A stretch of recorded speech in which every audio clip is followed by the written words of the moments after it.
Hey, I'm Shelby Paget, and today we're here at MX Revival's shop doing a little how-to install on the Ride Engineering triple clamp. For those of you that are experiencing the same head shake or slight twitchy feeling on your YZ250 as you're coming into corners or coming out of braking sections. So this is Charles Lytle. He's going to be helping us out today. Installing our HPSD damper, which is found on a lot of late model CRF models. And the Ride Engineering setup is actually going to help us convert my clamp setup to accommodate the steering damper. For this install, we'll need the Showa damper, the rubber mounted bushings, the bracket to adapt the damper, the bar mount from Ride Engineering, and your Ride Engineering triple clamps. We decided to go with the 23.5mm offset, which is in contrast to the 25mm offset stock on the YZ250. This will give our bike a better steering angle and make the bike overall more agile. Here's a list of the tools you're going to need for today's install. And in addition to the tools you see here, be sure to have a drill handy and the tap that's included with the Ride Engineering bracket kit. That way we can mount the HPSD damper. Once you've got your tools laid out in your work area, as well as your Ride Engineering clamps ready to go, we're going to go ahead and remove the front number plate, followed by the front fender so that we have the triple clamps and our work area on the bike exposed. Next, we'll remove the front wheel using the 22mm socket, as well as the 10mm socket for the pinch bolts. Now we're going to want to go ahead and remove the front brake setup, starting with the front brake lever assembly, and then moving on into the front brake line guide, and then of course the front brake caliper will need to come off as well. Now let's loosen the pinch bolts in the triple clamps on the left and right fork tube so that we can remove those.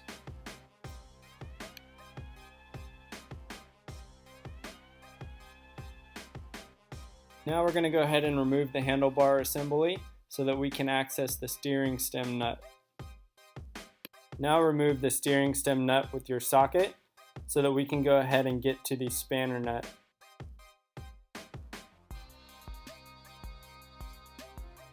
Now let's tap out the upper and lower races. Be sure to thoroughly clean out any dirt and grime that's built up in the head tube seats. Let's press in the new races upper and lower and get the upper bearing seated and greased for the new steering stem. Make sure that you thoroughly grease the lower bearing as we set it on the new steering stem and clamp setup. Reassembly is going to be basically reverse of disassembly that we just did. So remember to refer to your manual for torque specs, and we'll do everything in reverse order. Pop on the cone rubber mount bushings onto your new bar mount and install the bar mount onto the new clamp setup. Remember you have a few millimeters of adjustment front to back depending on which way you have the bar mount set up. Keep your factory pinch bolts laying around since you will be reusing those on the new clamps. Throw your bars back on and adjust them to your preference.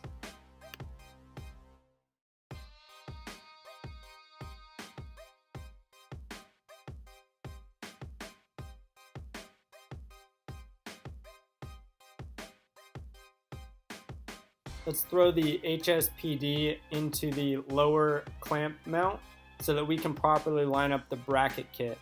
We used a Sharpie to mark off the mounting holes so that we could drill in the proper places for the bracket kit.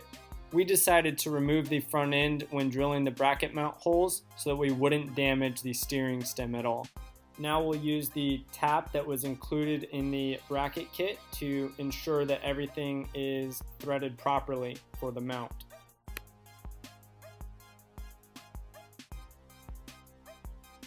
Feel free to use Loctite on the bolts for the bracket kit as well as the HPSD itself. Tighten all the bolts up on the bracket and the HSPD, and be sure to check out the action from left to right on the damper to make sure there's no hangups or any catches on anything.